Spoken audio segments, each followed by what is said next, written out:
Hey guys, Mr. Zern here. We're going to be taking some notes today in Python, and specifically, we're going to be looking at three things. One, we're going to learn how to print a very specific item on the list using its index. Two, we're going to have Python tell us how many items on our list.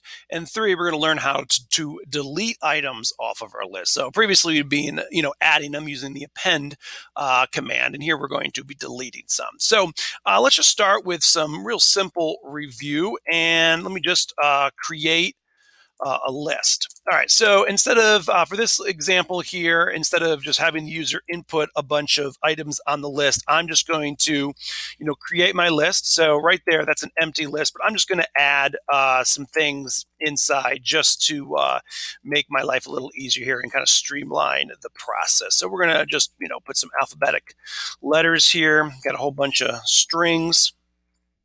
Technically, they're all one letter long here. So you can see I've got a quotation mark and then what I want inside. And then, oops, I forgot my comma. There we go. Quotation mark. And I think we'll just add one more for good measure. All right. So there we go. So simply create a list. We've got A, B, C, D, E, F, and G. You could have spaces between the commas or not. It should not make any difference to the list. Okay. So that we've seen before. All right. So just simply created a very simple list. Here, I want to just talk about printing the list. So again, just a little bit more review and print. And then I'm going to say, hey, my list. Okay, so let's take that for a test drive and see what happens. So there we go. A, B, C, D, E, F, G. All right, so it simply printed that list. So we've seen that before as well. And again, just a little bit more review there. Just going to add in kind of a line break to make it a little bit easier. Okay, so now let's get into something new. And that is this. And that is printing, a specific list item, using the index number. And I cannot, there we go, using the index number. I cannot type this morning. All right. Okay, so if we remember, different than App Inventor, but most computer languages use this numbering scheme and they don't start with the number one, right? So the index of A is not one. The index of A is zero. And then the index of B would be one. And the index of C would be two there. All right. So the computer numbering starts a little differently than, the way that, you and I typically count. When I say, hey, count to 10, you would say 1, 2, 3.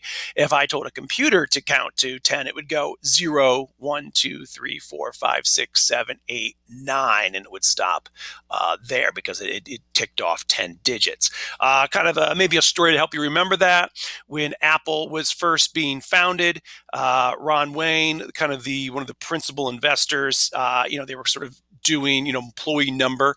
And he was like, hey, who's going to be, employee number one? And you've got Steve Wozniak and Steve Jobs. And Ron Wayne turns to Steve Wozniak and said, all right, Ron, you want to be, with Steve Wozniak, you want to be employee number one? And he's like, oh, I don't care. That's fine. And Jobs is like, no, I should be employee number one. No, I'm going to be employee zero because technically, again, in computer programming, zero would be the first number. Okay, so what does that look like? So something like this. So let me do a print statement and then say, hey, my list. And again, we did that earlier. And if I was to hit print, and we actually did there in line 5, it just prints the entire list. So I just wanted to print a very specific index. And I'm going to say, hey, print 3. All right. So think for a moment, what letter is it going to print? Think about everything I just said. What letter is it going to print? I'll give you a second to think about that. All right, well, let's run the program and find out if what you thought was correct. I printed the letter D. All right, did you say D or did you say C? Again, because remember, A would be 0, B would be 1, C would be 2, and then D would be 3. All right, it's for the computer's perspective. All right, so there we go. So, printing a specific list item. Again, I can change that to, if I change it to 1, we're going to get the letter B. All right, and if I change it to 0,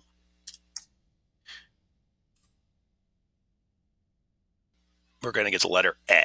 Okay, so always got to think just a little bit about that to get those things to work. All right, so I'm just going to add another little line break here just to make things easy to see. And let's just actually we'll concatenate that. Now you can concatenate these things here, and I could say, hey, the fourth item on my list is, comma, and again, I'll type my list and say 3. Again, that seems a little weird, but let's print it. D, right? The fourth item on my list is D. Now, from the computer's perspective, where it's, from human eyes, D makes sense. Okay, and again, I've got my little print break in there. So there's kind of that. So we can print a list item. Now, later, that number there doesn't have to be just an actual integer. We could put a variable in there, and that's storing an integer. Later, we'll get into like random number generators, and so you could put in like a random number generator and say, hey, pick a number between, now we have to know the list length, which we're going to get into in a moment, but you can say, hey, pick a number between this and this, and it would just like randomly pick a number and stick it in there and then print that list item. Like, so we think that's how most games and quiz games work. Like, it's going to randomly choose a question to give to you. Well, it, basically uses that index number, and that's a variable, and then it prints that question. All right. But that'll be a little bit further down the line. So again, something new, and that is list length. All right, so what does that look like? All right, so first we need to declare a variable, and you could call it, anything.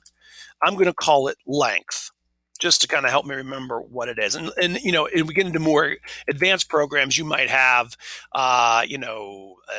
answer length or question length, because you're going to have multiple lists floating around there. Okay, so length equals, so I'm declaring a variable. And so the abbreviation basically for determining length is len. All right. And we'll determine the length of what? Well, I'd like you to determine the length of this list. All right. So length equals len my list. I want you to look at this list and basically count the number on it. And then just to take that one step on further so we can actually see those results. Otherwise, they're just sort of stored, in the computer and we don't see it. So the number of items in my list is, and I'll add a little thing there, and then I'm going to add the variable length. And we've done that before, right? We've had it, basically print whatever that variable is. And so this way it can determine my length here. It's storing that integer as a variable, and now it's going to concatenate it with this string. So let's take a look at that. All right, the number of items in my list is 7. Well, it looks like there's an extra space in there, and that's because I've got a space here and there, which I just got rid of the second one. So let's run it again, and it should look a little better.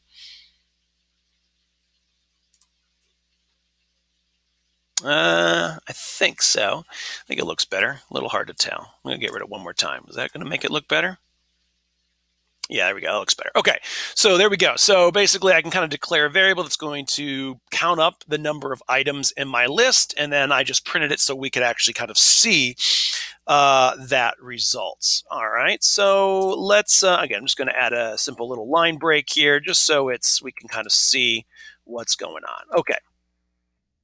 Let's take a look at something new as well here, and we can actually delete items from a list. So, previously we were adding items to a list, right? Like, hey, what'd you get for Christmas? And a person would say, whatever, shoes, for example, and it got added to the list. What else did you get for Christmas? Socks. Socks gets added to the list. What else did you get for Christmas? Coal, and it just adds to the list. Well, we could also delete items from the list here, and that's going to look something like this. So DEL, all right, that stands for delete space my list, and then I use the index number. All right. So what index number from the list what item from the list do you want me to delete? And so that does that here. So now just to kind of show that, because without printing anything, we don't see, we won't see that deletion take place. All right. So let's run that. All right. So we deleted the fourth item, and let's take a look. A, B, C, D. Notice E is missing. F and G. All right, let's take this. Let's kind of build on that, and let's get the list length again. Now, if I just said, hey, print the list length, and we can do that. Let's say print, um, you know, the number of items on my list now, do it a little differently, comma. All right, so let's run that here. And I think we're going to have a little error, or at least it's not going to make sense. So let's take a look and see if we can figure that out together. All right, the number of items on my list now, 7. All right, but obviously the letter E has been deleted. So what's wrong? Well, it's this. And so I just basically told it to print the variable length. And so it's storing that number 7 there when it ran it in line 14. And when it ran it, then the list had 7 items with it. And so basically I've got to like have it rerun that and store the new variable in order to change that. So, right here I've deleted something from the list. And so, we could kind of do it wherever, but it definitely has to take place after the delete. And you could, simply just copy paste to make your life easier here. So let me copy that and paste that right there. And let's run it again. And we're going to see that it's going to give us a new number. There we go. So the letter E is missing. And it says, hey, the number of items on my list now is 6. All right, cool. That's great. Let's just do it again, just to kind of show that and say, I'm going to just add again, just another line break. You don't necessarily have to do that, but I like to try and make the readability easy. And let's say, hey, let's delete another item. So delete my list, 0, right? So it's going to delete the A, that the very first item off the list, which is in this case going to be A. And if so let's say print my list. Let's run that. All right, so now we can see the A is missing. All right, the A is missing. And again, now if I wanted to print the length, we're going, and it can, I just have to basically get the new variable, because otherwise it's going to be giving me a 6 if I don't run this line here again. And again, you could type it all if you want, or you could simply copy paste. But again, length equals len, and then my list. I mean, there might be times when you may even want to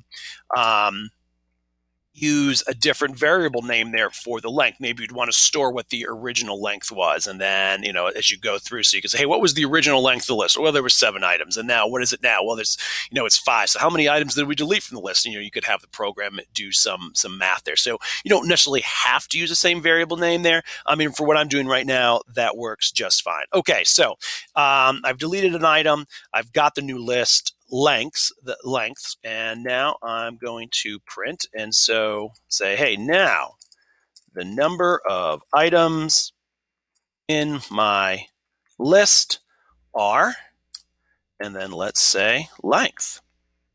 All right, so let's run that and see what happens. All right, so again, here we go. We got the full list. And again, when I say, hey, the 4th item on my list is D, the number of items in my list is 7. And then we went through and we deleted one, right? And so in this case, we deleted E. The number of items on my list now is 6. And then again, we deleted yet another one, which in this case, A. And unfortunately, that little bubble there is covering up the correct number for us. So here, if I pull this out a little bit, can we see? There we go. 5. Now, let's just try something here.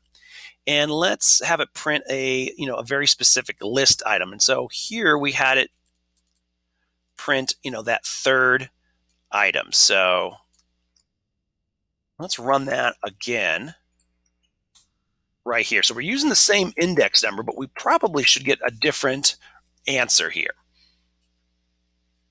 All right, so now it's F. So here, the 4th item on my list was D. And here at the very end, the 4th item on my list is F, all right?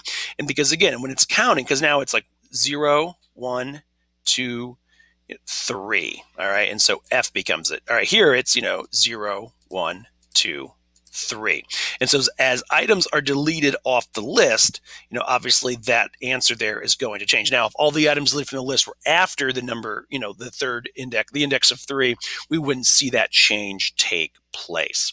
All right, so what you're going to be doing here in this Python program is you can build off of the program that we've been working on. And basically, at the end of the whole, like, what did you get or what are you buying at the grocery store, you're going to basically you're going to print how many items they're buying. So again, think about how valuable that might be. Like, here's my grocery list. Well, how many items am I getting? Can I use the express lane or not? And so it's going to give you, you're going to tell it how many items are on that list. And you're also going to have it, basically pick some index number and have it print like the third item on my list is, whatever. And it'll print and say, what that item was. All right. So I can't wait to take a look at the finished program. When you're done, be sure to give me that share link. All right. And I will talk to you guys later.